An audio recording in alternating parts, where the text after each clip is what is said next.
Hi, it's Dana from Empower RV. And Brenda with Queen Bee RV. We are in Amarillo, Texas, teaching Camper College at a wonderful girl camper event. We've had a classroom full of ladies for the last 4 days that have learned such wonderful things about their campers, how to tow, how to hitch, how to set up, how to troubleshoot, just to be able to understand more about the components in their rig. They have all left feeling empowered, excited to go on that next trip, and know that they have some more confidence just with whatever they set in front of them. And Brenda, we had a lesson last week on 12-volt battery components and what you can troubleshoot to check that are specifically 12-volt. Tell us more this week about what we have in store for 120. Got it. So we told a little tip, a little hack that I'll share with you at the end, just about troubleshooting, because we find out a majority of the time, honestly, Dana, it's user error. People just don't understand what power sources are going to which components and appliances. So we did those 12-volt systems last week.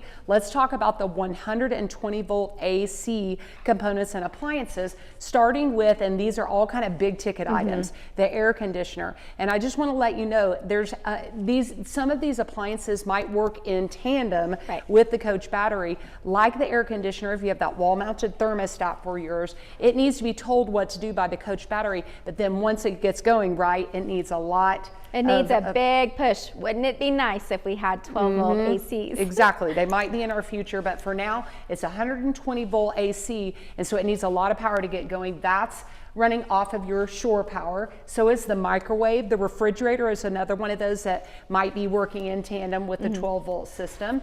The electronics, and this is kind of in conjunction with those wall receptacles. Your TVs that came with the rig are most likely plugged into a wall receptacle. Some of them might be hardwired, and then anything that you would plug in, like the electric skillet or the coffee maker, things like that, you're plugging into those wall receps, and those are 120 volts.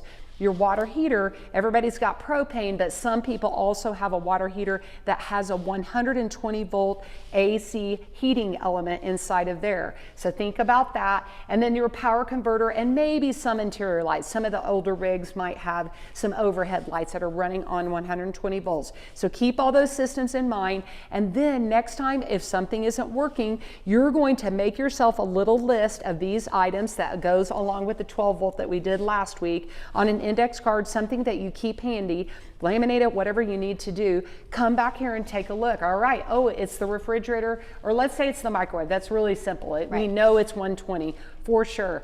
You're gonna go to the power source. It sounds maybe a little too simple, but it's true. A lot of times it's just as simple as walking outside, going to the pedestal, making sure that you have a strong connection there and that the breaker's on either 30 amp or 50 amp.